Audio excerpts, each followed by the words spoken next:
and myself. Separate. All right. Just in the back.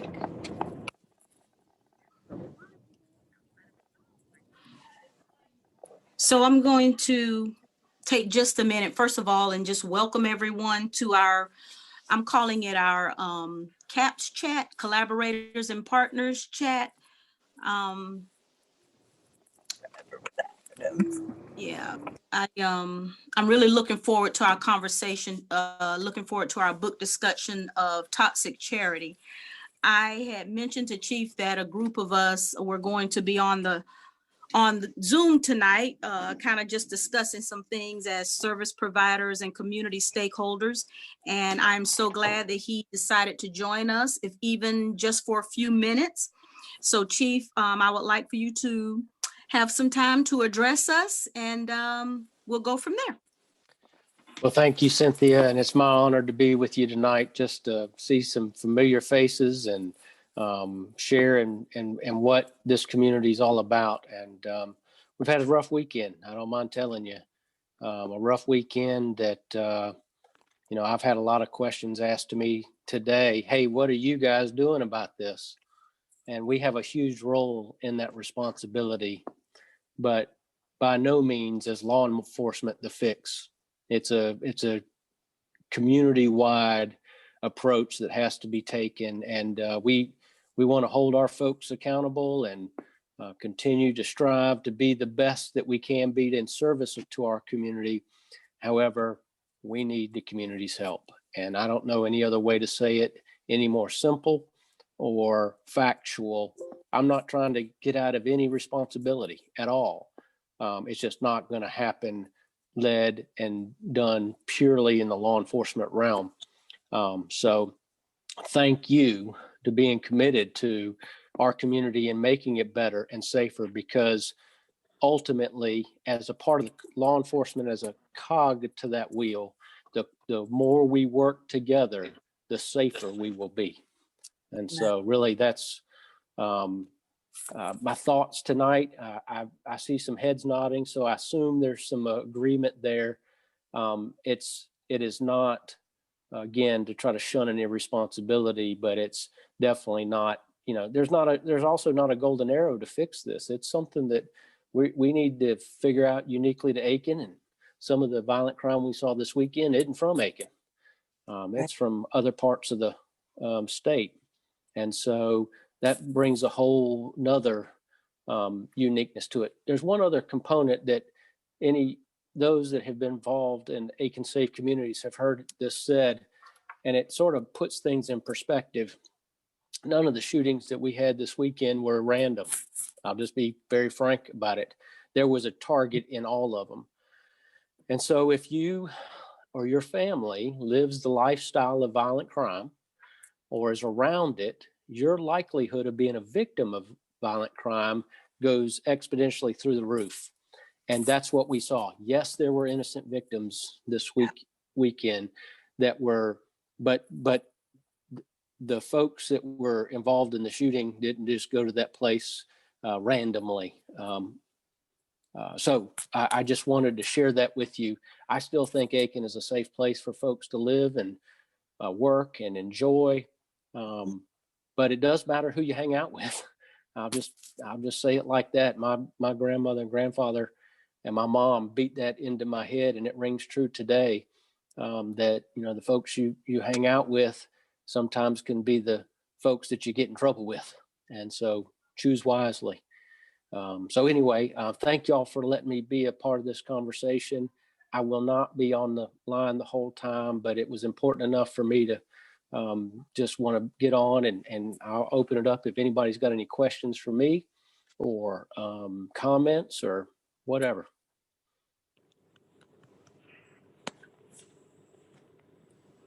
Well, Chief, I wanted to clarify, I wanted to kind of bring out something that you said about needing the community's help. Because as we talk, just about every day about so many things. And I just wanted to be clear, you're not saying, I don't think you're saying so much about someone coming forward directly with information, although that is important. but also another component, which is why we're here, is what are those wraparound things on a consistent basis as a community that we can do to help curb some of these things. So it's both and. Yes, sir? Absolutely, and thank you for keeping me straight, Cynthia. That's why we have Cynthia in our lives. but and the help I am talking about is the everyday stuff. You know, we're going to continue to fight crime. We're going to continue to follow up on leads and investigate these heinous acts, and we do need the community's help solving some of this. However, it is more importantly to look at the holistic approach to provide the needs and things so folks don't rely on that criminal lifestyle. Mm-hmm. Mm-hmm. Mm-hmm. Can I ask a question? Sure. From a nonprofit standpoint of view, because we're out here and we're pounding the street and beating the streets, and we're like you, that like the police is like, what do we do? And so when you mention the different things that can be done, how can we work together to make this happen? Do you have any suggestions? Because our hands are tied. We get all this funding to provide these services, to provide this support, and we're coming up with zip, still. So how do we come together, and what do we do as law enforcement, as nonprofits, organizations in the community to make a difference? Because it seems like no matter, we just keep throwing money at the wall and it's not doing anything. So what do we do? But you can't spend your way out of it, and you can't lock your way out of it. What do we do? Amen. And so I think that, thank you, Ms. Lindsay, for the question, first of all. And I think that question will be answered uniquely for each community. And how we do that is going to be it has to be a collaborative effort. There's things that I think that we need to do. And, I've always said this about Aiken. Aiken is one of the most given places I've ever been around. But we do it in so many different ways, which is good.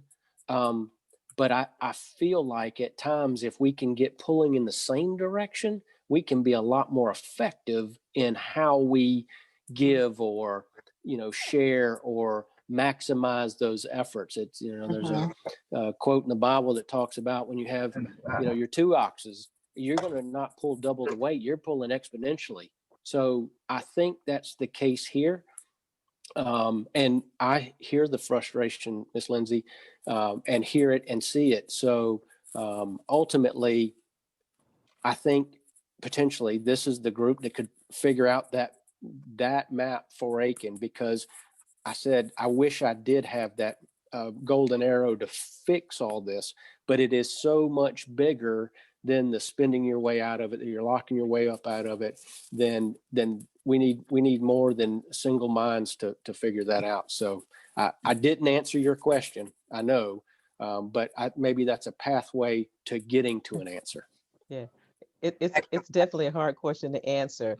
And if you can let us know, what is it that you would need from us, if as a community-based organization and you have them in your community, what is it that you could use from us, and then have your community start thinking, what is it that we can use from the police department?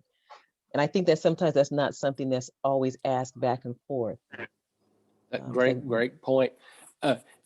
My gut tells me this has to start in the homes, the individual homes, and then the community, and prepare. And I think Cynthia is going to talk about, and we're working on some things. And again, government doesn't fix everything. Government puts some things in places, and sometimes it screws it up, truthfully. I'll just be frank about it. But what we don't want to do is just a flash in the pan after an incident. We want to build some systems of support to be able to get folks to a place where they're comfortable and not have to rely on some of these issues that we're talking about. So I'm excited about trying to continue to make that difference. It's interesting, Chief, in the book that we're going to be discussing tonight, Toxic Charity, page 85, at the bottom of the page says, top-down charity seldom works. Yep. Then Amen. at the bottom of the paragraph, it says, but in the end, what takes place in the community, on the street, in the home, is what will ultimately determine the sustainability. And this finishes out, it says of development, but that's the bottom line here as well. Yep. And that's the challenge, because the one reason that we're on this call is because a few of us, communicate regularly. And sometimes we get, a little battle weary, it gets much. And so we've been talking about, you're right, we have the most generous community and so many very capable resources that are fragmented. So that's a part of the reason that we're on this call tonight, is figuring out how do we align ourselves to be more impactful, not just to address a crisis situation, but also help turn the corner on chronic situations. Yes. And Cynthia, if you don't mind, and let me take just a little bit of time to follow up. I wanted to make sure I answered any questions that anybody had before I'm fixing to sign off. So I just wanted to make sure there wasn't any questions directly for me. Of course, there's some of the issues that we're dealing with from this weekend I can't talk directly about, but however, I want to share as much information as we can, because I think a more informed community does make better decisions. Anybody have any questions? I got to talk to Matt Infinger earlier today, so hopefully I answered all his questions. Yeah, see Matt's in here. Chief, I did have a question. Is this the most recent incidents? I know you can't go into great detail on it, but does this seem to be more of a teen issue, or is this young adults? Is it leaning either way? I don't know that I have all the information to say, but young adults for sure. I don't know that it's too many teens at this point. Great, good question, because I think it matters in how we approach things at that level. Miss Lindsay was asking, what do we do? And there's a level from it's pretty good back. Mentors, this is a nice little corner. Yeah. Really, I think it does help a lot. But I didn't have a paint stick. well, thank you, sir. Oh, thank you so much. Okay, I'm sorry. So that's all right. So I think, what can we do? Y'all are all familiar with the helpline and 211, and I think they do a really good job. But we got to figure out a way to flow folks. When we meet folks in the street, they're in crisis, and we need to be able to get them resources immediately. And a lot of times we can, but then there's sometimes we don't find somebody that can just meet those needs, and then folks fall through the cracks. And that's where some of these issues in our world, the nonprofit world, we feel like we're failing our community at times. Okay. Well, thank Chief, you. I'm sorry, go ahead. Chief, do you feel like, you may not say, but does it feel like it was gang related or just random targeted people? Do we have any sense of that? I'm sure that there is a gang component at some level.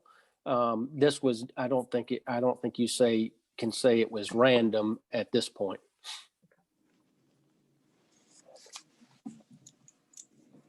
I do want to say that to that point, this is not okay. I don't think I can say that enough. What we're dealing with is not okay. And I don't think anybody on this line would disagree with that. And so, but that message has to resonate through all of our community. And I think folks are feeling that way. I really do. I mean, we're losing folks that, shouldn't be lost. They're too young, way too young, and have a bright life in front of them, and families. And it's not just the individual that's affected, it's their whole families and friends. And it is really, it's tough on people. It really is tough. So, well, thank you so much for this opportunity. I look forward to getting back. Cynthia showed me the book that y'all are reading. I'm going to see if I can sneak it out of her office to try to catch a couple glimpses. Yes, sir. I'll bring it in tomorrow. Sounds good. Hey, I'm going to challenge you before I leave. I know I keep saying I'm moving. I challenge you all to be the coffee bean. Have you read The Coffee Bean? Mm-mm. It takes No. about 15 to 20 minutes. It's called The Coffee Bean. And I challenge each of you to be the coffee bean. All right. Have a good Okay. night. Thank you. Okay. Thank you. All right, Thank bye-bye. you. Good night. Bye-bye. Good night. All right. So once again, I want to thank you all for joining us tonight. And I want to say this for the purpose of the recording, that any opinions or views expressed during this presentation tonight, those are the opinions and views of the individual participants, and it does not reflect upon any business, organization, or institution which any of us may be affiliated with. So as one of my old pastors used to say, we ain't talking about nobody. We just talking about what we're talking about. Okay. So toxic charity, and I know everybody did not get an opportunity to actually read the book. However, I think the title itself says a lot. I do want to kind of, first of all, for those that have read the book, because I thought it was going to go a different way, but the way Chief has kind of opened us up, I think we're already kind of into it, and we're swimming now. We're stroking. We're either swimming or sinking right now because we're already in it. But for those that read the book, can you share what were maybe some of the main thoughts or ideologies in the book that really captured your attention, that really speaks to you? I think, okay, go ahead. I'll wait. No, sweetie, you go ahead. Okay. Sorry. April Tiller, Salvation Army here. So I think one of the biggest things, and I think that this really hits in every single home across America, and especially here in Aiken, is the demasculization of men in their own homes. And I think when we talk about the government systems, it makes it so easy for men to kind of not own up to responsibility because they're not doing a good enough job. So, God forbid, the white man comes in and takes care of my children, so I'm not doing a good enough job. He talks about it in the book about the Chris, coming into somebody's house and the husband takes the back door real quick and the wife is there and, he just had to take care of something real quick because he was embarrassed. Children. And our society has we've been consumed with this mentality that we're doing all this good inside somebody's home, but we're really demasculating men into say that they can't take care of their family. And when you think about the way that I'm not a man, I don't know what that's like, but I can imagine as a mother, if somebody was to come in and say it to me, like, I'm not doing a good job at mothering my children because I'm not providing Christmas gifts the way they can provide them, that would make me feel awful and closed off. So I feel like that was the one thing that really resonated with me. But then on the daily basis of how many fatherless children we have in our society, of dads just checking out because, mom's getting it from somewhere else, or the mother's walked out, dad's walked out, and now grandma's taking care of a child because they were told they wasn't good enough. And so that's kind of, I think that's a huge part of the, I guess, the systemic society that we've created of the not good enough, so I'm just going to go and do me. And then we end up with gang violence. We end up with drug violence. We end up with children just kind of repeating the same system over and over, if that makes sense. I think I've got a lot of people kind of agreeing, but I feel that. And when I read it when I was reading it, I listened to it in the book, I highlighted it. I was like, wow, because I see this every single day. And so that's my take.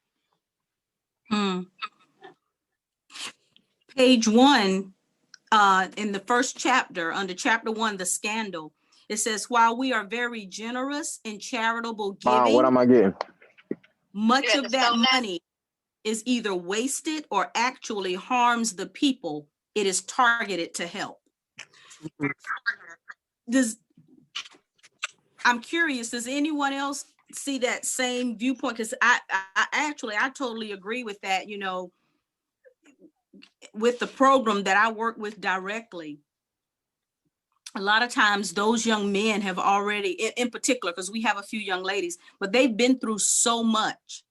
And wouldn't it be great if we even took the premise of this writing and asset-based community development? Everybody who knows me knew it wasn't going to be long before I said that, because I talk about that all the time.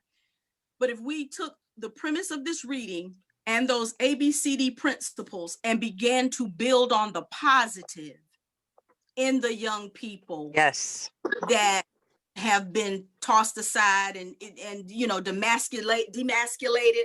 I know Christopher is probably kind of engaged, but I would kind of like to hear some of his thoughts, especially about the fatherlessness and the fathers, because this is a young man who's doing it, you know.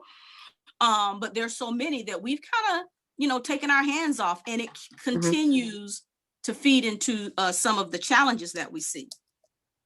Chris, can you talk? Yeah, y'all gotta excuse me. I'm in the store, but I'm listening. But that's want to paraphrase and make sure I'm hearing you correctly in reference to the dads and the challenges that we face, right? The norm, this is what society paints. Am I saying that correctly? Yeah. Okay, so I mean, one of the biggest challenges that we see now, you know, we originally kind of like started out just seeing the dads, not necessarily, you know, have that guidance, because, you know, if a dad is involved, for example, if their father drinks, he has 2 sons. You have the one son is like, you know what, I don't want to be like my dad, and then the other son mimics the dad, right? So a lot of the times, as we know, children learn based off of their environment, and we normalize things in ourselves that we have dealt with in our childhood that we don't even realize that we're dealing with until you're exposed around other men or different environments. And you're like, dang, man, I like that, man. I wish I had that, or I wish I had that type of dad. So when we look at studies, as we all know, fatherhood isn't a crisis. It isn't a crisis in America. It's the way that the propaganda, the media paints fatherhood. There are more fathers involved in the house and outside of the house than society would have us to believe. And moreover, there are more Black fathers involved than any other race of men. So one of the things that, you know, we see now is, as you know, with us as African Americans, as dads, holistically, we're tribal. You know what I mean? We want to be a part of something, and just having like the clothing line, them wanting to just dress, them wanting to be a part of the planning process, the event phase. They want more. You know what I mean? They want to have their own businesses. You know, they want to make sure that they're providing for their kids.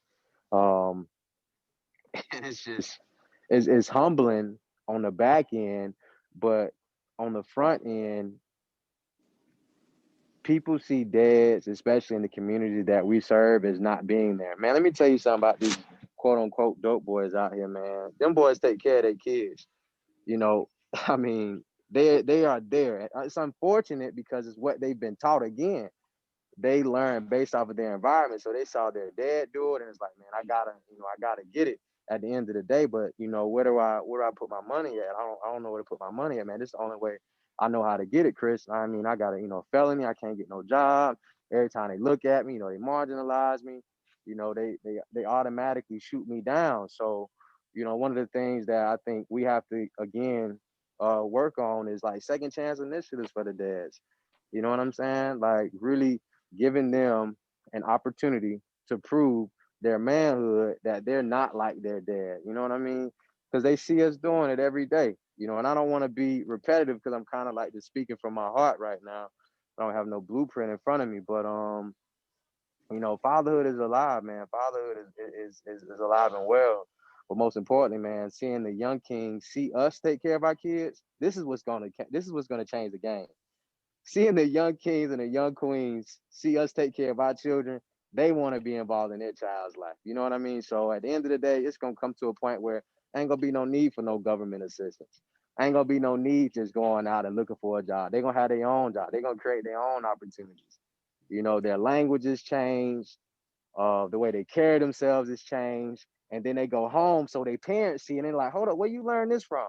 So now their parents having to change. So it's beautiful, man. But anyway, that's it. That's all. And I want others to jump in, but I gotta jump in and say this right now before I forget. So, because I wrote down about 4 things out of that you said, Christopher, but help me with this, because now April and Catherine in particular, because I know those are 2 very involved service providers on the phone now. So this is what I heard in that. While we may look at a particular community or a particular neighborhood or what have you, and especially, you know, here we are at the holidays, and we want to rush in and do all of these things because we're operating under the assumption that, you know, the dads aren't there or something's lacking or what have you.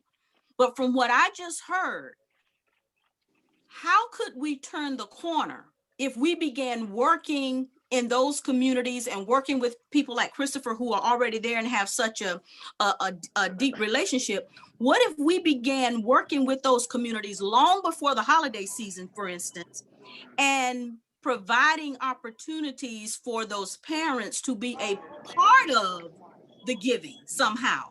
Oh yeah, absolutely.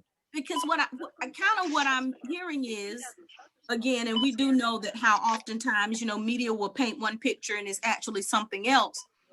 But I'm hearing that maybe one thing that leads to toxic charity is a lack of relationship and understanding of what's really going on and what's really needed. Now, I'm going to be quiet. Catherine, are you ready to chime in? I am. Anybody? Okay. And what strikes me in that is, you know, I know that poverty's not always just about not having money. I can be poverty in relationship. I can be spiritually poverty stricken. I can be emotionally poverty stricken. I mean, poverty doesn't necessarily mean I don't have money, but in most of our situations, we recognize we're helping people who are poorer. And what I find is a couple of things. One, we tend to, the people who are actually doing a lot of the charity work have no clue who they're doing charity work for. They don't know. And I'll give you, for instance, we do parenting classes, and we used to do video parenting classes, and all of the classes were directed at white middle class women. You know, they're dealing with that they couldn't go to lunch with their best friend today and they were upset. And that is so not our population of people. And so one is we throw a lot of charity money into buckets that are not helpful because we don't understand. You know, I've been working in this Christian ministry for 21 years. And even before that, but steady for 21 years. And it has taken me a long time to begin to understand more because I don't live it. You know, I go home to a husband, I have a house that's paid for, I have a car that works. I don't live it, but I've begun to understand that, you know, for many of these people, you know, that we work with, many of these mothers, they are, you know, $5 means the world to them. And it could mean the difference between making it and not making it is $5. And, you know, most people that I interact with at church or that $5 is nothing to them. And it is to me, but so I think we don't understand who we're working with. And we want to feel good about what we're doing, and we want to help, especially at holidays. But, I see young men who come into the pregnancy center, they don't necessarily want me to give them something. They want to have a way to provide for their families. And so our system is they get paid, quote unquote, life choices money for attending classes, participating in our activities. They're having to put forth effort. Now, it's not perfect, but at least they're showing up, they're doing something, they're learning something, they're engaged. But those dads don't necessarily want us giving their children stuff. Their moms don't necessarily want us to do it. They get a sense of pride for providing for their families. And I think we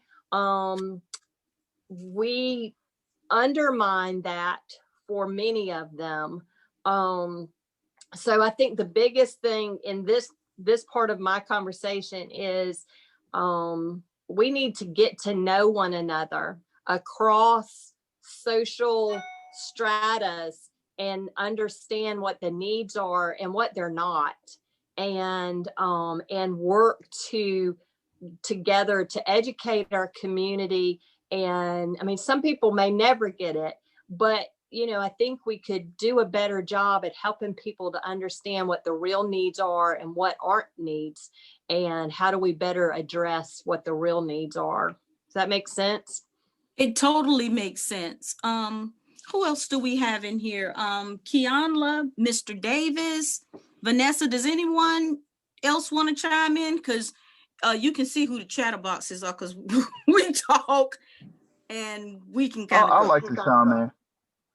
Yes, sir. I don't know if my name is up there or not, but I'll just speak on one section, and the one section that hits me, of course, because we represent the Salvation Army in Aiken. And there's a part in there actually about the Salvation Army and some of the things that, we've taken part in, and also some of the areas we may have went wrong. And I think we see it in every community. We already touched on the real big one, the emasculation of men. And then Miss Cynthia really touched on it. What are the desires of the parents, and how we kind of fall into the missed strategy of trying to do good, and then trying to do that good, we end up doing more harm. A few of the ways that we do that in the community is, one, not having enough partnerships as far as all of the different agencies working together and being on the same page as far as what's being provided.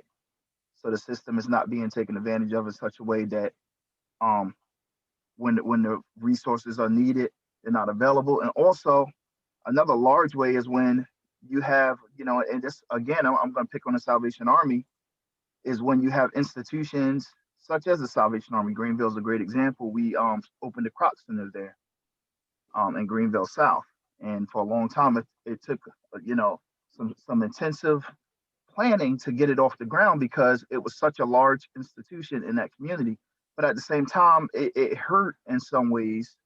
Other nonprofits are hurt in some different ways. And I think the Salvation Army had the right idea, and that they were trying to do something that was good. But because of the desire to kind of showcase all that we can offer, we can fall into the realm of doing more harm in more than one ways. Yes, you're doing harm to the individuals, because you're looking to provide all these different things, as you said, rather than giving them assistance. You're becoming a crutch to that family. In that way, you're damaging, those figures that are trying to provide. But also in another way, by having a facility or bringing in things that's too big, it actually harms all of the surrounding agencies, and in that way, or type of showboating where you're bringing in all of these different things that they're soaking up a lot of resources, but yet they only can provide certain things rather than teaming with all of the different agencies that's in that area. So I'm careful at the way I say that, but I think you all know what I'm getting at, and just the carefulness to work together, to be collaborative, and to be relationship focused, working with the parents and every agency working together. as a community, and just realizing that, you know, we can't get there through one agency coming in and doing it. It's got to be a communal thing. And if it's not a communal thing, if everybody's not working together, then it's not real. It's not going to be sustainable because it's all outletted through one type of institution. And in that way, the people are not involved, the community's not involved, and you have this large separation of, you know, where you have one side of the tracks doing, you know, a lot of positive things, but then the other side of the tracks just feels disconnected from the success. And if they can't take part in the success, then they're not going to take part in the community. They're not going to be able to take part when it comes to different crimes and different things happening in the community, because they feel like, you know, they're on the outside looking in. And so they don't take responsibility. So I just speak on that section. I don't remember what chapter it's in, but if you read the book, you probably know what I'm talking about.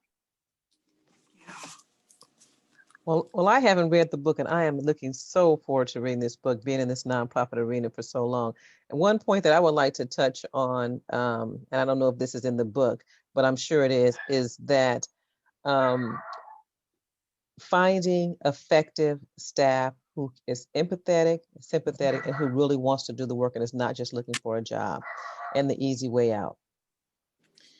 And that's a big challenge. We can have all these wonderful programs and ideas, but if we don't have the people to really implement them and to implement them culturally and linguistically, that's something else that needs to be done. I think I see it on this, and as the employer of the employees that I've had over the years, how you can't micromanage people. People need to learn to manage themselves, and you just get haphazard services and people going from one organization to the next organization to the next organization, and you can't have a lot of broken people helping broken people, and that's what we have a lot of, and a lot of people are healing themselves through working with other people, and that doesn't work. So somehow we have to get to the employees, and we know that with all of us have some type of trauma. And so we have to be able to get to the employees and support them through it and have them even recognize what's going on. And so that's a big challenge, because we're pouring garbage services out, you know, unfortunately. Yeah. And what do we expect we're going to get back? We're getting back what we're planning. Yeah. Yeah. So actually in chapter 9, that chapter is entitled Service with Dignity.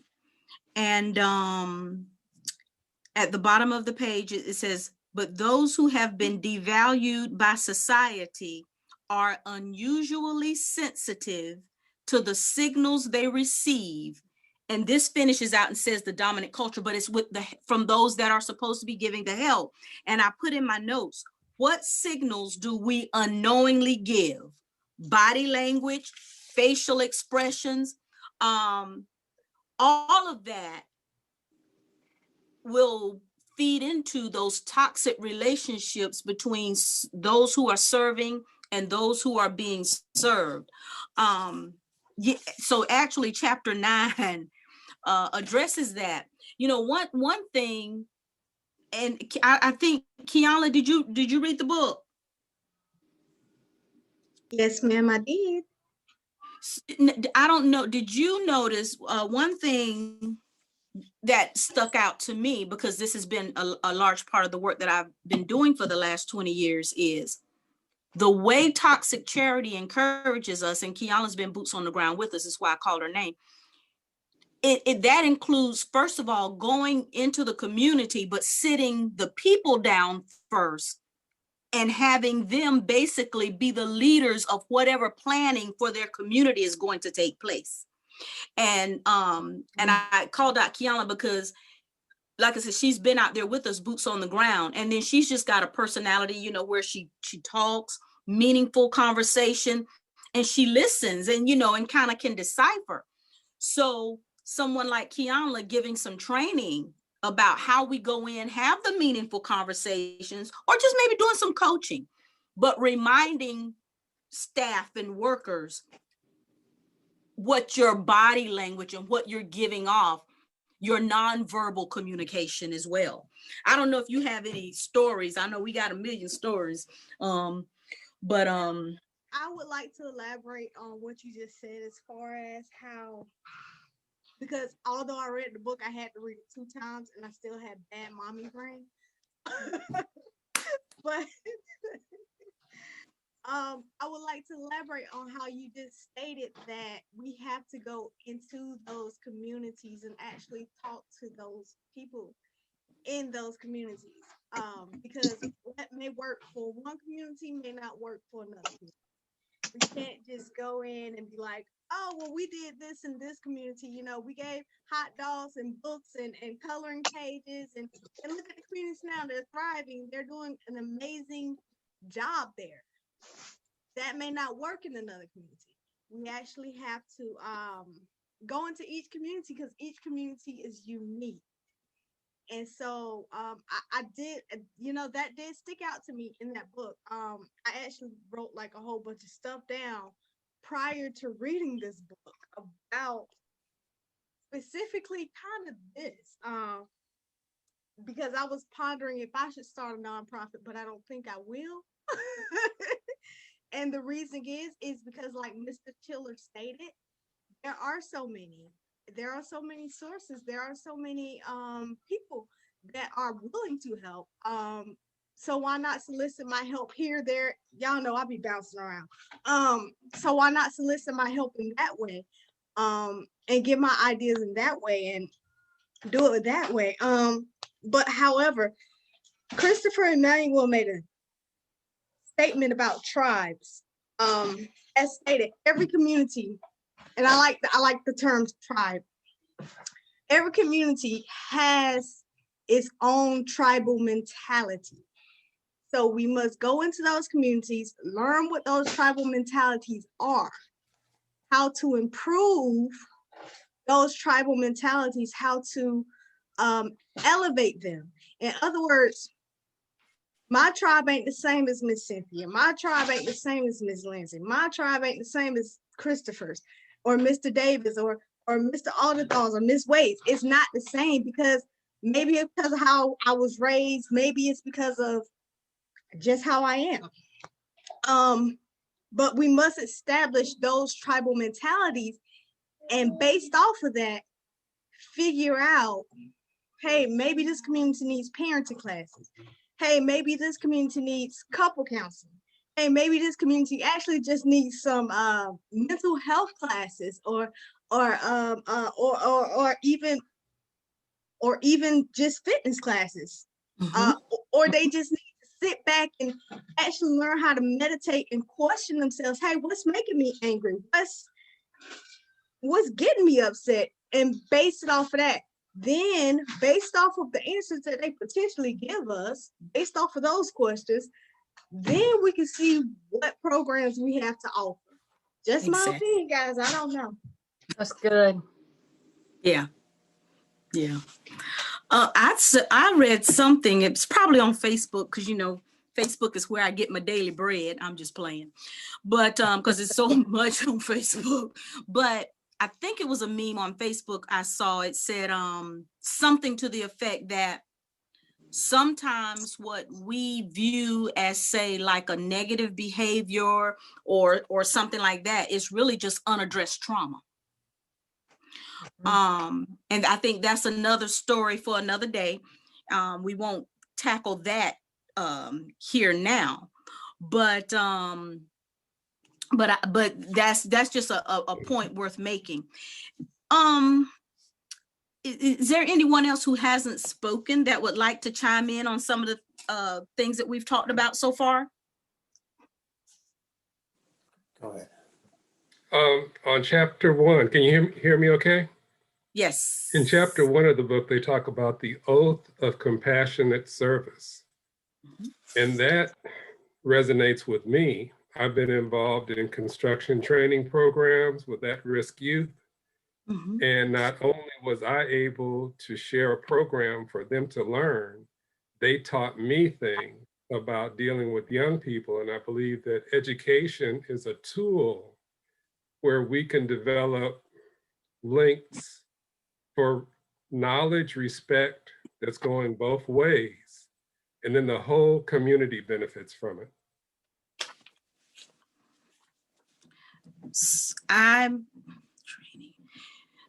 So kind of tying to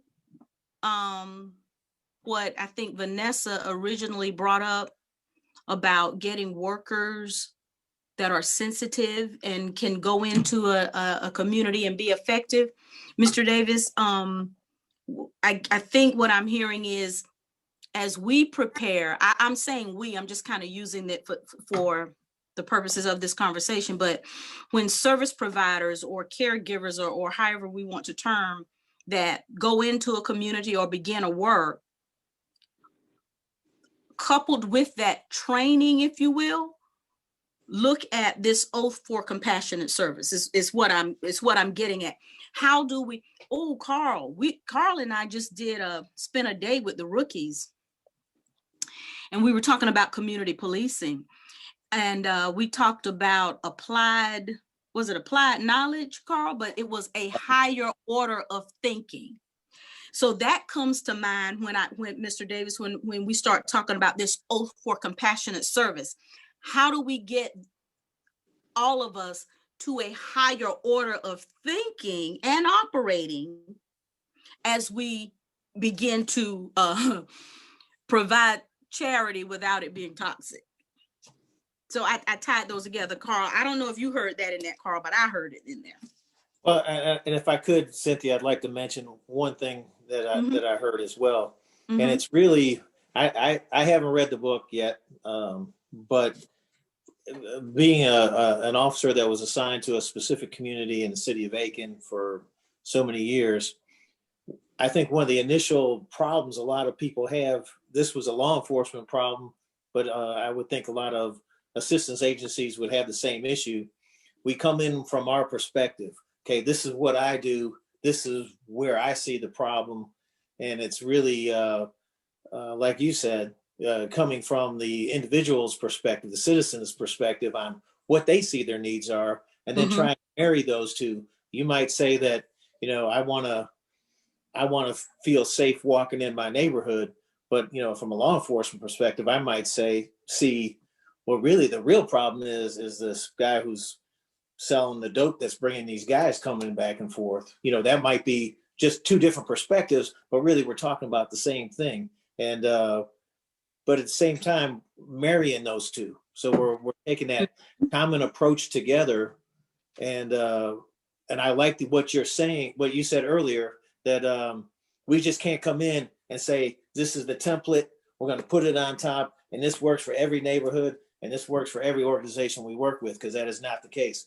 And I think that's the point you made earlier. And I just want to emphasize how much I agree with that. And, from a different perspective, it still matches up.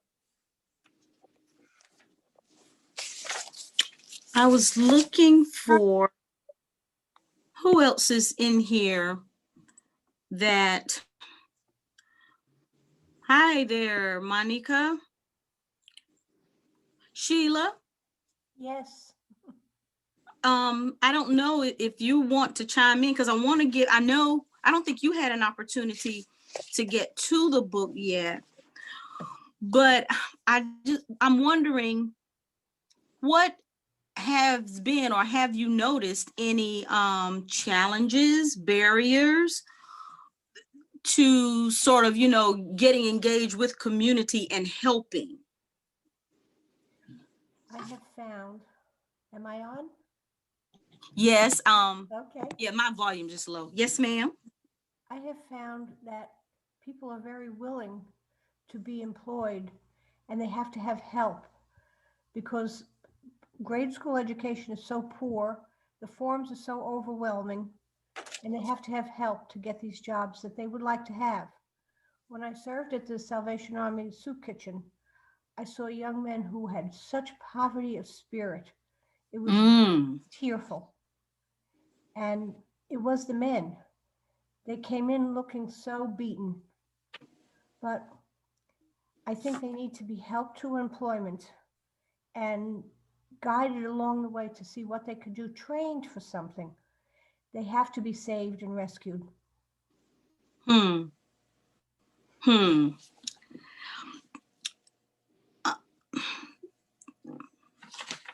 Okay.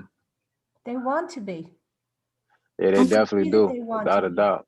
And it's Without a where they doubt. will have self-esteem and pride. They want to be rescued. They A can't whole lot of fight love. the system. The You know, system I is can I beating them. sorry. Monica, and then Monica or Christopher, whoever wants to go next. You can go ahead, Monica. Thank you. I wanted to expound on the descriptor that Sheila used in terms of poverty of spirit. I'm not sure what all has been addressed in terms of poverty or poverty mindset, along with trauma, but it is an undisputed fact that traumas do exist from infancy or even before, and the culture or the mindset in which people are born in, you have to have some very deliberate outsources to shift those things around in your mind. How do we begin to address shifting our mind so those people who have a poverty of spirit will be able to see themselves differently, then be equipped to find the sources that they need to get out of their situations in communities that expect them not to be more than what they are, because that would possibly disrupt the fabric of the community, because those who have been on the bottom for so long will then be able to position themselves to be in a position of no longer being on the bottom, but in a place of authority. And then how does that look? Or even as women are oftentimes seen as those people who are the automatic mothers, or the ones who fill in the gap when trouble occurs. So there are many opportunities for women in troubled situations, such as halfway houses and supports for women. But there could be on the other side men that go through the same thing, but then there's a whole dichotomy with that. So how do we begin to change the way that we think of ourselves? And then once we do shift in society, not allow other barriers to come in the place of those people once they have arrived. Because I have experienced in my own life of an approach, how dare I, being a woman of color, bring to the forefront issues in communities that don't look or think like I do. What I want, I just wonder if one way that we can begin that mind shift, changing that mindset, is with what we're doing now, having some meaningful conversation, but broadening this hub, if you will, that's talking now. What if right in the middle, and we've done it, Christopher, we sit in the middle of a field. Yeah, I got so much to say because I'm really out here, y'all. Like, I'm out here every day. I'm out here 3-4 o'clock in the morning. They call me before they do something. You know what I'm saying? And, I'm able to call Mama Sin or, Chief, and they're able to, make some adjustments. But let me say this. It's law's life. You're going to have bad and you're going to have good at the end of the day. You got OGs out here, too, telling these young kings, hey, bro, you want to get a bag, bro? Go ahead and pick that gun up. This is what you got to do to get a bag. You can't get no bag like that, bro. You got to get this fast money, bro. See, in order to balance that out, it all goes back to economics. The young kings and queens that are involved in the program see people from all different walks of life. We're talking about global citizens. We're talking about digital citizens. They now have the vernacular to communicate with everybody, and they want entrepreneurship, right? They are great employees, but they're unemployable. They will work great for you, but I guarantee you they will take that information and come bring it back to the tribe, to the lab. We'll surround them with those tools and resources, talking about longevity, right? And they're able to be assets to the community. In order to combat those OGs who are telling these young kings to go pick up the gun, these kids have to know it is okay to live. It is okay to get an education, bro. It is okay to pull your pants up, bro. Good. Bro, it's okay to know that God got you covered. You are not by yourself, man. See, we had a young queen who was like, my mom, she was working. It's not the fact that the parents aren't there. They are working third shift jobs because those are the only jobs that they have. the little brother has to take care of the little brother. I'm sorry, the big brother has to take care of the little brother. The little brother is in school. He can't focus because he got to hustle to help provide for his family, right? Yeah. So when they come in, it's like, well, dang, Chris, man, I want it, but I ain't got no choice, bro. I don't got no choice. So we have to show them that they can get money doing it the healthy way, the right way. But again, there aren't second chance initiatives. There aren't any real funds to help these young kings invest in them so that they can create their own initiatives. By teaching them entrepreneurship, trades, economics, the Constitution, they are able to know whose they are and who they are, because it ain't the fact that, yes, they do want it, right? But it's kids who want it and don't even know they want it until they see it. Yeah. Yeah. You feel me? Yeah. But anyway, that's all I had. Yep. Somebody say something? Yes, it's Sheila. Yes, ma'am. I had been taught many, many years ago and have seen it to become very truthful. The fact that children are formed so totally at 4 and 5 years old. We can't do the problems when they're teenagers. We have to address them when they're being brought up, when they're raised, how they are born. I had my visiting nurse experience on Long Island, New York. I had this wonderful, wonderful woman who took in neighbors, and she had one neighbor she took in who was homeless. She let her live there till she had her baby. She promised she wouldn't be on drugs, but she was. And I got to witness, the baby was not my patient, but I got to witness the baby go to drug withdrawal in 48 hours. Ruined right off the bat. They have to be captured young. We have to get to the babies. We have to get to the pre-K.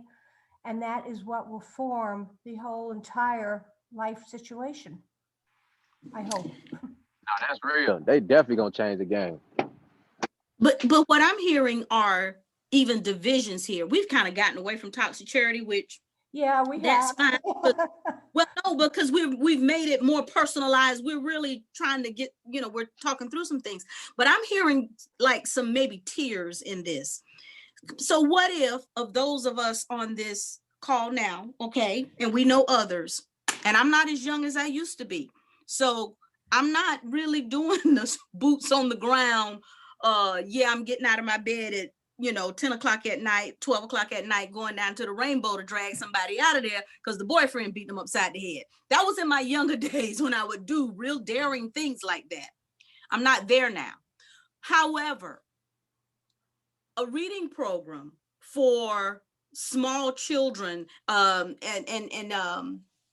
Catherine, I'm thinking about you. I'm visualizing some things, but even beginning with the pregnant moms, but then some of us who would agree to consistently, even if it's once a week, once a month, or however, maybe rotate, but begin some reading, some interaction with moms and young children. That's one set, because sometimes I think one reason charity becomes toxic and ineffective is because when the problem is big and huge, we just go hurling. It's like a Hail Mary, and we just start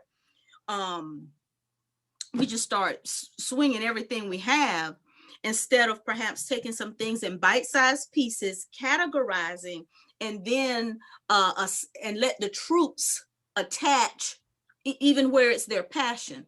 Again, that goes back to asset-based community development, because one of the principles, and Mike Green wrote a book about when people care enough to act. Side note, I may be doing a conversation with Mike Green next week. I'll let you all know. And if anybody knows me, you hear me talk about Mike Green. I love Mike Green. He's a superhero. But he talks about when people care enough to act. And the thing is, people care about something. Everyone cares about something.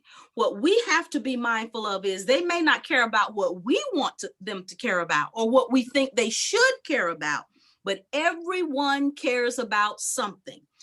So if we could begin to look at our community from a broad view, perhaps then we can begin to align services, resources, and troops to look at that prenatal and that young area. Then perhaps there's a group that will want to focus on the elementary, middle, high school, young adult, if you know what I'm saying. If we could just begin to align where the passions are and then align those resources, everybody doesn't have to do everything. and then we don't get taxed or burnt out, or even begin to operate outside of what our lane is. Because again, I recognize my lane has changed. My lane has truly changed. I'm back at the house now, you know, kind of directing, guiding, and praying and sending out the young troops. But that's just a thought on how we can begin to turn the corner. Because one thing this book talks about is how do we go from betterment to transformation? And I think that's where we've been when we spoke earlier about all of the resources in Aiken. Aiken is very generous. And if we call somebody or we need someone in a crisis, I can't think of a time when Aiken has failed to rise to the occasion. But I do see where the challenge is turning the corner from always responding in a crisis to then addressing the chronic. And again, moving from simply betterment to transformation. And I look across the world, I'm looking across our community right now. And if there's ever a time we were going to turn the corner, it better be now. This is the time to turn the corner from betterment to transformation. You know, we used to get the block grant monies that I was able to use to work in marginalized communities. That's dried up, gone. So it is, we have to look at, are we really doing any good? As a matter of fact, again, I'm at the first line. It says, we're generous in charitable giving. Much of that money is either wasted or actually harms the people it's targeted to help. We got to turn that corner. Yes, sir? So the chief said that from his perspective, and I agree, that a lot of these fundamental issues begin at home with home training. And even if there isn't a parent figure at home, there still can be some mentoring, some role models. The young brother mentioned that. And there's another statement about charity begins at home.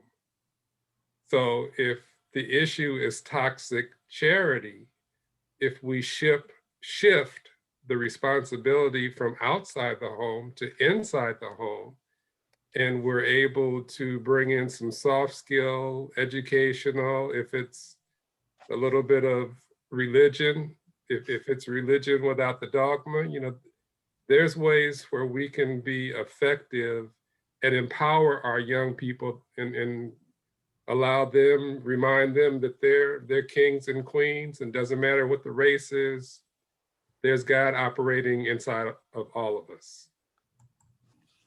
May I say something else, Cynthia? Certainly, certainly. My hope is to engage the cause and stop with the symptoms. Whole different story. The cause, stop treating the symptoms. That's a nurse speaking.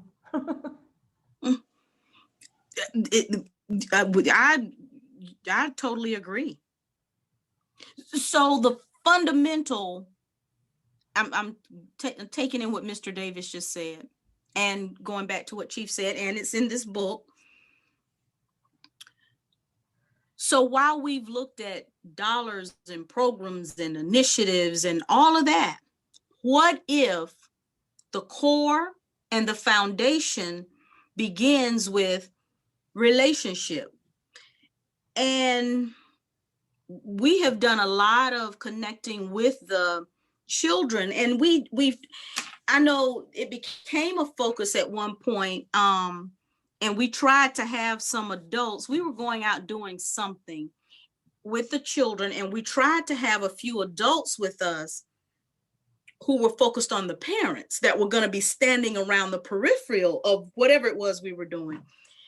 And we wanted them, while we were engaging the children, to kind of use your spidey senses, if you will, and go talk to that mom, you know, and go just say, hey, girl, how you doing? Y'all, you know, whatever, and just kind of begin there. I don't really know what happened with that. I don't think it really went the way we planned. But what I'm getting at is, we're talking about the home. I believe we're going to have to do the both and. If there's mentoring and helping develop the children there, and as Chris said, he sees that going home, and then the parents begin to kind of shift some of their thinking and language. But maybe we're going to have to be more purposeful and more direct in that with the parents, instead of letting them catch it as a byproduct of what the children are getting. Maybe we got to figure out how to marry that piece with children and the parents. I don't know. Mama said on that note, as you probably already know, as the result from that, when the kids went home to talk to the parents, now we're actually like hiring the parents to work with us so they can see how to engage their kids. So that's the end goal, economics. That's just the solution. I'm still hearing in this too, and not just, this is just Aiken, but Christopher has such a hub going. I really hope that we can, and I'm not actually as in the middle as I have been, because I said Christopher is actually taking it to an entirely different level. Mama said you being humble now. You being humble. Cut it out. You queen mama. I can't do it without you. For real. You're my knees popping. But yeah, maybe we can just begin to look at where we have a hub. And then I don't know if Catherine is still on here or not. She may have had, I can't see right now, but I know Catherine has a wonderful, very thoughtful program, her parenting program, and meaningful work with what she does with the parents there at her center. I just believe that we have so many of the pieces, as we said earlier. It's just a matter of here in Aiken marrying those things and aligning those a little bit better so that the helpers and givers, we don't really get burnt out. And then what we're supposed to be doing to help actually becomes harmful. So when the rest of you, some of you others on the line, when you get the book, there's a section in here called Parity versus Charity. And it says authentic parity between people of unequal power. But relationships built on reciprocal exchange is what we call holistic compassion. And what I get out of that is, again, if we have the program, the resources, and the services, rather than going in saying, here, this is what we're going to do for you, what if we actually went in, begin to hear about what's important to them, and then allow them to use their talent, strengths, and resources and giftings to edify us as well. If we go in a learning position first, and then add to what they already have within themselves. A lot of times it's just, I said my goal is to discover, develop, and deploy social capital by engaging asset-based community development principles and best practices. If we were able to do that alongside community development, new houses, new infrastructure, all those other wonderful things, if we can discover, develop, and deploy that social capital that's within every community, wow, I think that's where we see some sustainable transformation. But that's just me. I can talk, y'all know I love this work. Who has not been talking on the line? I see April is still there, but they're muted. I don't know if I've heard several things in this, just kind of everybody getting together, because I have individual conversations, but getting us together as a group and just kind of talking through some things. I heard some wonderful, wonderful little nuggets and tidbits that I think I want to try and organize and out the thoughts, and I'll just send out, it'll be 1 or 2 snippets. And, in particular here in Aiken, see how we can really begin to realign some of our resources and assets to actually begin to transform our community. I think we stay in crisis mode. We're always looking at help. Oh, there's an emergency situation here. Help, help, help. But if we stay in crisis mode too long, I think that's a part of the problem that turns things toxic. We don't turn the corner from crisis mode to actual development. I think And Monica I think had something to contribute. I'm sorry. I had a question, another question, or an observation that I heard. A reminder that charity starts at home, and the other word for charity is love. And the root of many of our problems in our communities is economic or lack thereof. So are we saying that with proper or equal and equilibrium or equal distribution of the necessary economic tools in our communities, plus a sufficient amount of love, then we will be able to have healthy communities, that we won't be in crisis mode anymore? Is that the key that will unlock the discussions behind toxic charity, or is it something greater or different?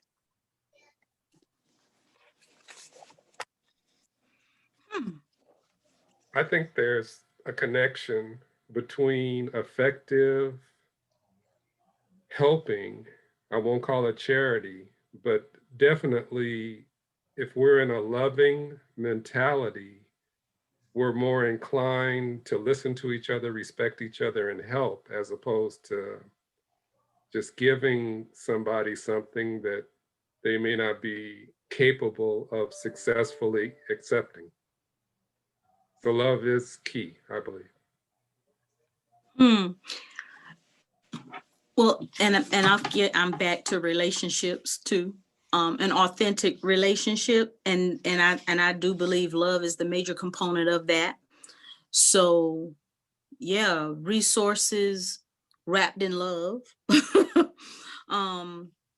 And another quote here from the book: authentic relationships with those in need have a way of correcting the "we will rescue you" mindset and replacing it with mutual admiration and respect. Amen. I tell you, I guess I grew up a different kind of way. You know, we had a wide range of a lot of things, you know, in our family, in our community. And when Maurice and I used to go out and with the blankets and jackets with the homeless, there was a tree. I call it a drinking tree. I don't know if they were drinking, but I know we were always laughing when we were down there.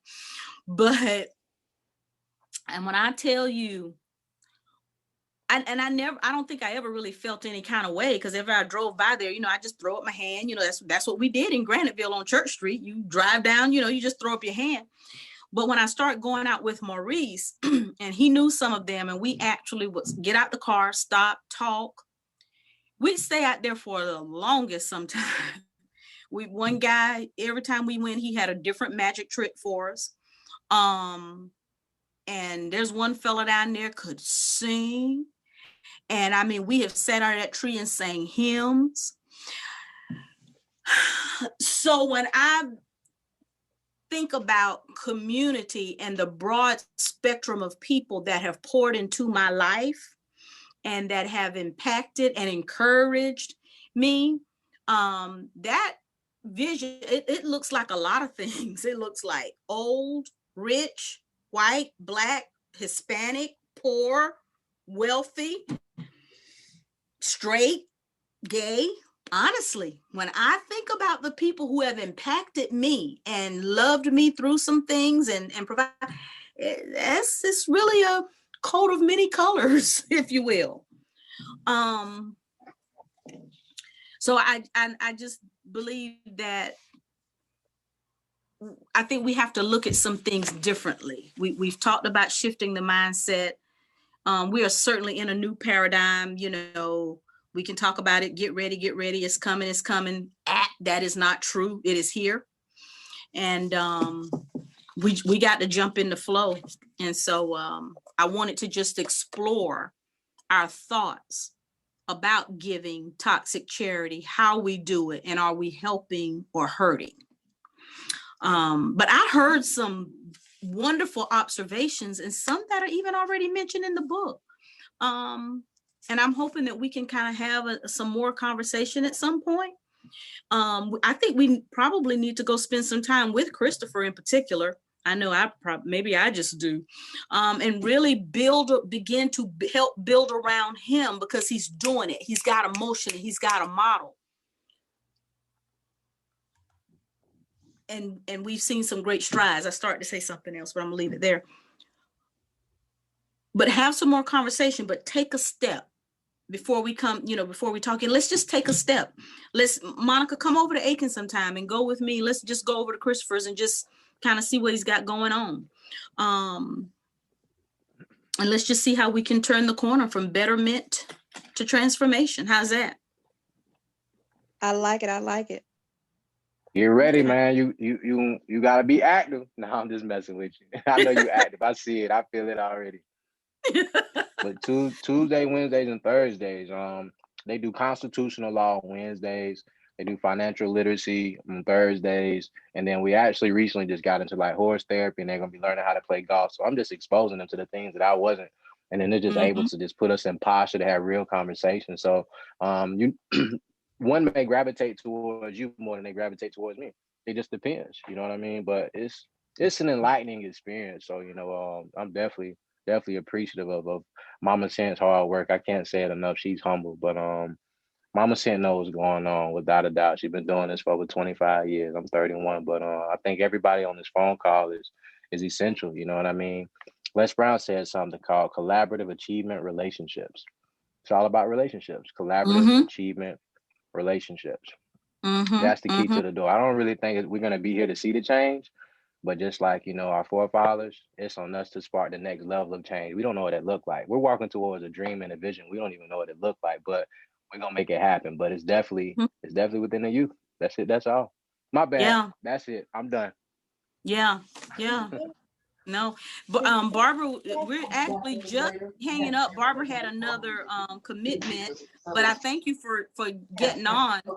Barbara, we do a lot of deliberative dialogue, and just another way of kind of really delving into meaningful conversations with our community. And Barbara's another one of my heroes, and I learn a lot from her, and she keeps me hopping. But I thank you, Barbara, for taking the time to get on. We've kind of, Chief came on at the beginning, and I don't know what, we just start flowing and talking and conversation. So I've got a few notes, and I'm going to be sending it out, and we're going to see how we can turn the corner, Barbara. We were talking about going from betterment to transformation. So that's what we're going to see if we can get that going here in Aiken. How's that? Well, I'm unmuted already. I'm sorry I had to join late. We had an emergency call with a class that I'm in. I'm taking a master's in social work program, and the instructor has sort of been non-present. And then we found out on the call that he had some COVID challenges. Family members, I think, don't know for sure.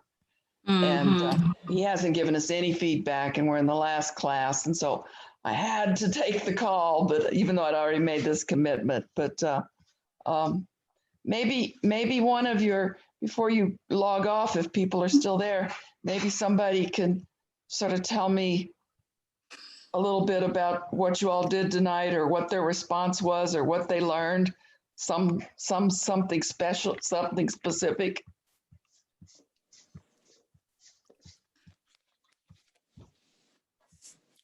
Well, I'll say one of my one takeaway, and then I'm gonna let everybody else say something. We've got it all. We need to align, honestly, from what the initial responses from everyone, so much of it hit right on some of the content of the book. I just think it's a matter of effectively aligning our resources. And I'm gonna say it one more time so that we can move from betterment to transformation. All right, who's next? Something you got out of tonight? The foundation of any organization or any movement or any intent has to be rooted in love and mutual respect, or else it will be less effective than it could be.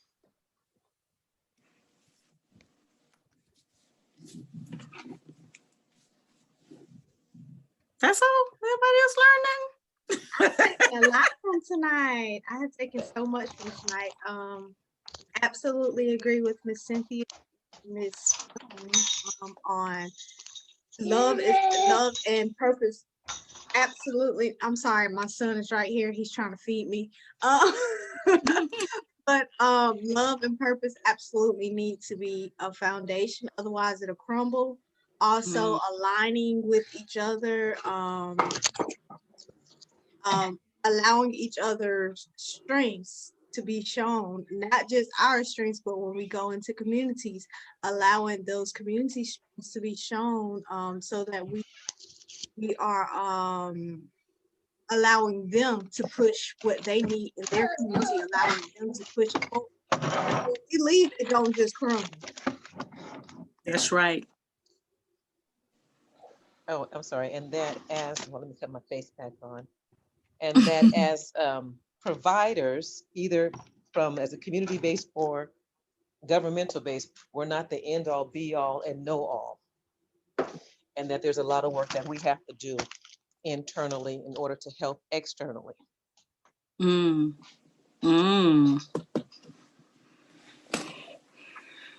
Carl, what's your synopsis, sir? Well, I took some notes as we were going, just because everybody had so many good things to say. You know, I didn't read the book because I didn't have a copy of it, but the demasculation of men seemed to be definitely a theme early on, and basically talking about how providing too much can remove too much personal responsibility of that individual and end up causing harm in the long run. And also, I really like the oath of compassion that Mr. Davis spoke of. I thought that was, I think we talked to Cynthia in our group when we did that class the other day. We talked about the mechanics of things going on, but it's really what the spirit of what is moving those mechanics that makes the difference and really makes that connection. I think that's really one of the things that we need to achieve in terms of tying everything in together. And, again, I think the perspectives, not bringing what we think needs to happen, but utilizing those community, what they bring to the table and what they help them be part of the solution, Hey, this is what we see the problem, not necessarily the symptoms, but help them help us identify what the true nature of the issue is, and then not impose what I think it is. This is us. This is us. This isn't me. This isn't me coming in. This is us together, trying to work together on it. So that's what I got from it. And I appreciate everybody's input on it, because there's some really good minds that are here, and I can always learn something from others. So I appreciate that. Thank you.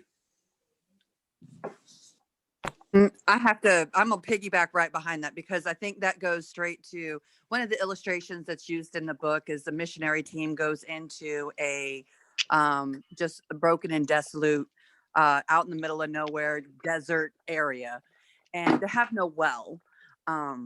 They create a pumping system, the missionary group, and they get running water into the community, which you go into a place, the women are like, carrying buckets of water miles and miles and miles, but we're really smart. We know how to build wells and, do piping systems, and we've got money. So, this missionary group goes in there, and then they save the day, big, huge celebration, running water straight to the village, etc.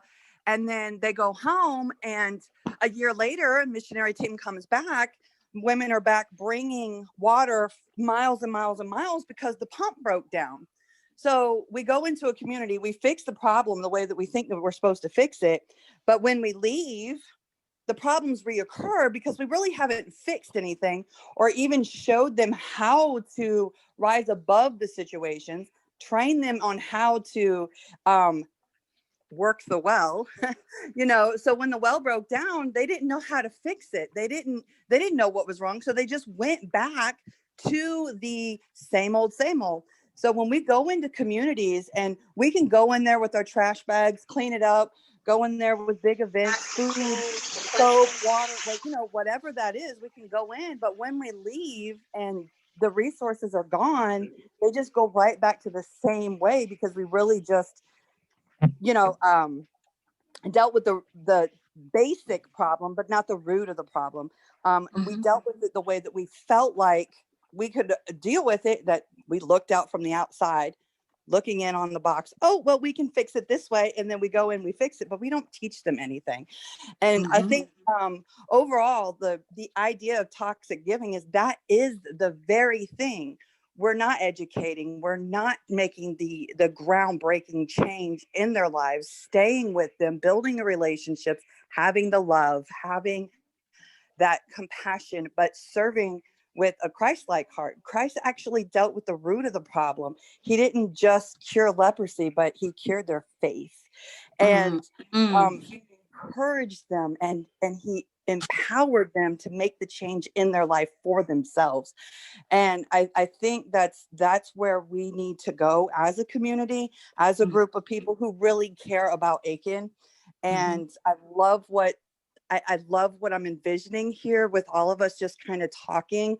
I respect all of you. I love all of you. I'm so going to be praying for this because I know this is what Aiken needs. I know that there's healing that can happen within this group for our community. Just by us working together, collaborating, resources are going to be stretched, lives are going to be changed, and we're going to move into this new era in a different light, because we're having these discussions now, and we're not trying to look at a situation of the possible, it's coming, but it is here. And we are having to deal with it, and it's a right now, but it's not a crisis.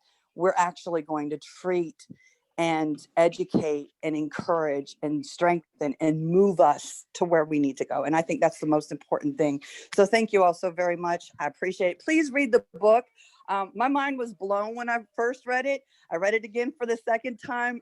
I totally missed the Salvation Army thing the first time I read it. No, I don't feel like we sold ourselves out for a cheeseburger. But there was some things that were true takeaways. Randy and I both were stationed in Greenville at the Kroc Center. We saw some dramatic things happen in the very beginning, but as it has grown, it has morphed a neighborhood that was really, really bad and bad for a community into something that has really just changed.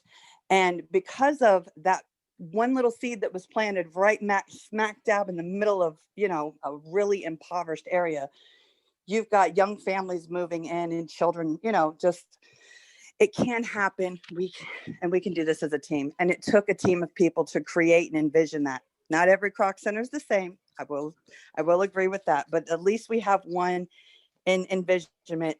So yeah, definitely read the book. I'd love to hear everybody's feedback on that. And where we see Aiken, some of our pockets, some of our non-pockets, our rural areas that, you know, I think we're dealing with some, with the kids being back at school.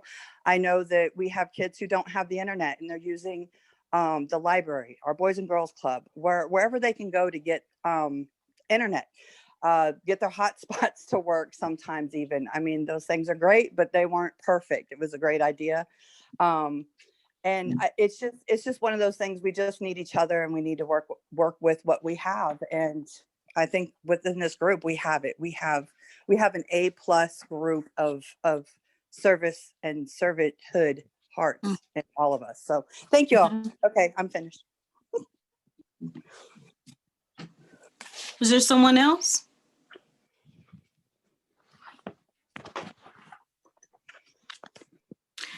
I'm just checking because I don't want to cut anyone off, but I did want to say I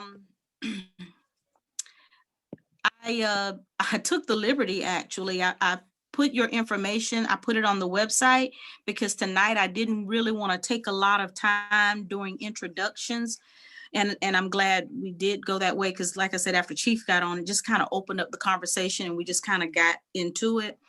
But go, please, when you have time, visit www.thepalmettogroup.ces.site. And I have some asset-based community development information on there. And that's just kind of my world away from work, because I don't have anything else to do. I just really spend my life and my time delving into asset-based community development principles and best practices and application in that world, because I want to make sure that when I leave the city of Aiken, I leave it better than I found it. And so Amen. part of that I do believe is kind of helping institutionalize this thought and this mindset of how we can build on our assets in our community. Okay, so there'll be emails coming. I thank you all, and I'll take your pictures down if you absolutely hate it, but I want, as people kind of start listening to these recordings, to these little conversation sessions, book discussions, and there'll be different people. Like I said, next week I'm supposed to be with Mike Green. I'm going to see if he's up to it. If you get a chance, please visit his website. I think it's mike-green.org, I believe. And his book is When People Care Enough to Act. He is one of the premier asset-based community development trainers worldwide. And we did have him here in Aiken quite a few years ago, but he and I have maintained contact. And I'm just thrilled, actually, whenever I talk to Mike, but if he's up to it next week, we're going to do an online session and have some meaningful moments with Mike and get some of his input and glean from that so we can build on some of that. Okay. All right. So if all hearts and minds are clear, we're going to log off now. You'll keep seeing emails, and I thank you for your input. Thank you. Have a good evening. Thank you, Cynthia. Nice All right, to see you. Mama said. Yeah. Peace. Good night. Good night. Good night.